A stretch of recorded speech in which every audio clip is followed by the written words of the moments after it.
Lionel Messi নয়, গত ২০ বছরের সেরা ফুটবলার ক্রিস্টিয়ানো রোনালদো। দুবাই ভিত্তিক গ্লোবাল সকার অ্যাওয়ার্ড কর্তৃপক্ষ এই ঘোষণাই দিয়েছে। তবে রোনালদোর সঙ্গে প্রতিষ্ঠানটির ব্যবসায়িক সম্পর্ক থাকায় ইতিমধ্যে এই পুরস্কার বিতর্কের মুখে পড়েছে। আর বছর সেরা হয়েছেন Bayern Munich striker Robert Lewandowski.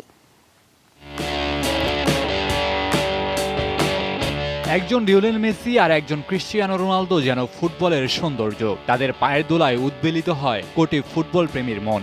তাদের পায়ের সাথে ফুটবলের আলিঙ্গনে তৈরি হয় ফুটবল আনন্দের খোরাক। গ্যালারিতে গ্যালারিতে ফোটে প্রেমের ফুল। ফুটবলের সাথে মেসি রোনালদোর অনন্য প্রেমের দৃশ্য দেখেই বড় হয়েছে এই প্রজন্ম।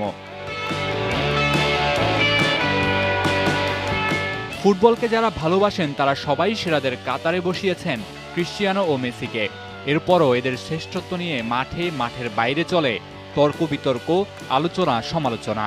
সমর্থকদের এমন উত্তেজনার রসদ হয়ে প্রতি বছর দেয়া হয় বেশ কিছু অ্যাওয়ার্ড, যার একটি গ্লোব সকার অ্যাওয়ার্ড। দুবাই ভিত্তিক এই অ্যাওয়ার্ডে বেছে নেওয়া হয় প্রতি বছরের সেরা ফুটবলার। এবার তারা বছরের সেরা ফুটবলার বাছাইয়ের পাশাপাশি আয়োজন করেছে গত ২০ বছরের সেরা ফুটবলার বেছে নেওয়ার প্রতিযোগিতা। সমর্থকদের ভোটে লিওনেল মেসি, রোনালদিনহো ও মোহাম্মদ সালাহকে পেছনে ফেলে সেরা হয়েছেন ক্রিস্টিয়ানো রোনালদো। সাফল্যে মোড়ানো এই সময়ে রোনালদো জিতেছেন রেকর্ড ৫টি চ্যাম্পিয়ন্স লিগ, ৩টি ইংলিশ প্রিমিয়ার লিগ, ২টি লা লিগা, ২টি সিরিয়া, একটি ইউরোপিয়ান চ্যাম্পিয়নশিপ ও উয়েফা নেশনস লিগ সহ অনেক শিরোপা। গ্লোব সকার অ্যাওয়ার্ডে ২০১১ সাল থেকে বর্ষসেরা ফুটবলার নির্বাচন করা হচ্ছে।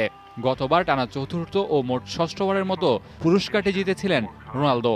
এবারও এই মঞ্চে পেলেন আরও বড় স্বীকৃতি। এছাড়াও এই আয়োজনে বর্ষসেরার পুরস্কার উঠেছে ফিফা বর্ষসেরা পুরস্কার পাওয়া লেভানডোভস্কির হাতে। তবে গ্লোব সকার অ্যাওয়ার্ডের এই আয়োজন নিয়ে আছে সমালোচনা। অনেকবারই গুঞ্জন শোনা গেছে এই প্রতিষ্ঠানের স্টেক হোল্ডার হিসেবে ক্রিস্টিয়ানো রোনালদোর নাম।